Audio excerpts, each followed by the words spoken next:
வணக்கம். பித்ருக்கடன் தீர்ப்பது என்பது மிக முக்கியமாகும்.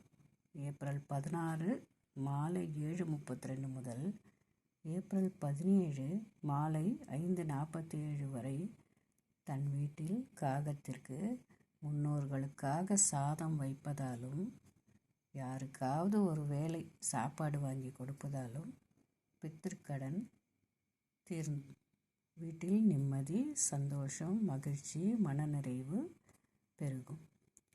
இதை ஒவ்வொருத்தரும் கடைபிடிப்பது மிகவும் நல்லது. குழந்தைகளுக்கு சொல்லிக் கொடுக்கணும். குழந்தைங்களுக்கும் வருங்காலத்தில் பித்ருக்கடன்னு இந்த மாதிரி அமாவாசை நாளில் சாப்பாடு காக்காய்க்கு ஒரு பொடி வைக்கணும் அப்படின்னு சொல்லி கொடுக்கணும். அப்போ அவங்க வாழ்க்கையும் நல்லாயிருக்கும். வாழ்க வளமுடன்.